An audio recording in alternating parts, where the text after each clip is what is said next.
ಅದಕ್ಕೆ ದುಡ್ಡು ಖರ್ಚು ಮಾಡ್ತಿದೆ. ಸರ್ಕಾರನೇ ಫ್ರೀ ಆಫ್ ಕಾಸ್ಟ್ ಎಕ್ಸ್ಚೇಂಜ್ ಮಾಡ್ಕೊಡ್ತೀವಿ ಅಂತ ಹೇಳಿದೆ. ಅದಕ್ಕಾಗೋ ಖರ್ಚು 1435 ಕೋಟಿ ರೂಪಾಯಿ. ಕೇಂದ್ರ ಸರ್ಕಾರ ಆ ದುಡ್ಡನ್ನ ಪೇ ಮಾಡುತ್ತೆ. ಟ್ಯಾನ್, ಟಿನ್ ಎಲ್ಲ ಬಂದ್. ಪ್ಯಾನ್ ಒಂದೇ ಅಲ್ಟಿಮೇಟ್ ಕಾರ್ಡ್. ಪ್ಯಾನ್ 2.0 ಅಡಿಯಲ್ಲಿ ಸರ್ಕಾರ ಇನ್ನೊಂದು ದೊಡ್ಡ ಹೆಜ್ಜೆ ಇಟ್ಟಿದೆ. ಅದೇನಂದ್ರೆ ವ್ಯಾಪಾರಿಗಳಿಗೆ, ಬಿಸ್ನೆಸ್ ನವರಿಗೆ ಇನ್ಮೇಲೆ ಪ್ಯಾನ್ ಒಂದೇ ಇರುತ್ತೆ ಆ ಕಂಪನಿ ಹೆಸರಲ್ಲೂ ಕೂಡ. ಎಷ್ಟು ದಿನ ಬಿಸ್ನೆಸ್ ಮಾಡೋರಿಗೆ, ಕಂಪನಿಗಳಿಗೆ ಟ್ಯಾನ್, ಟಿನ್ ಅಂತ ಹಲವಾರು ನಂಬರ್ಗಳಿದ್ವು. ಒಂದು ಕಂಪನಿ ಮತ್ತೊಂದು ಕಂಪನಿಯೊಂದಿಗೆ ವ್ಯವಹಾರ ಮಾಡೋ ಟೈಮ್ನಲ್ಲಿ ಇವೆಲ್ಲ ಯೂಸ್ ಆಗ್ತಾ ಇತ್ತು. ಇನ್ನು ಟ್ಯಾನ್ ಅಂದ್ರೆ tax deduction and collection account number.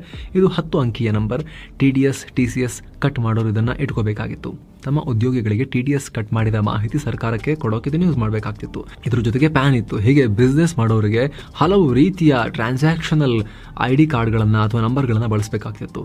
Tax ಕಟ್ಟುವಾಗೆಲ್ಲ ಮೂರು ಡೀಟೇಲ್ಸ್ನ ಕೊಡಬೇಕಾಗ್ತಿತ್ತು. ಹಿಂಸೆ ಆಗ್ತಾ ಇತ್ತು. ಹೀಗಾಗಿ ಸರ್ಕಾರ ಟ್ಯಾನ್, ಟಿನ್, ಗಿನ್ ಎಲ್ಲ ಡಸ್ಟ್ ಬಿನ್ಗೆ ಹಾಕಿ ಪ್ಯಾನ್ ಒಂದೇ ಸಾಕು ಅಂತ ಹೇಳ್ತಾ ಇದೆ. ಆ ಬದಲಾವಣೆ ತರೋಕೆ ಮುಂದಾಗಿದೆ.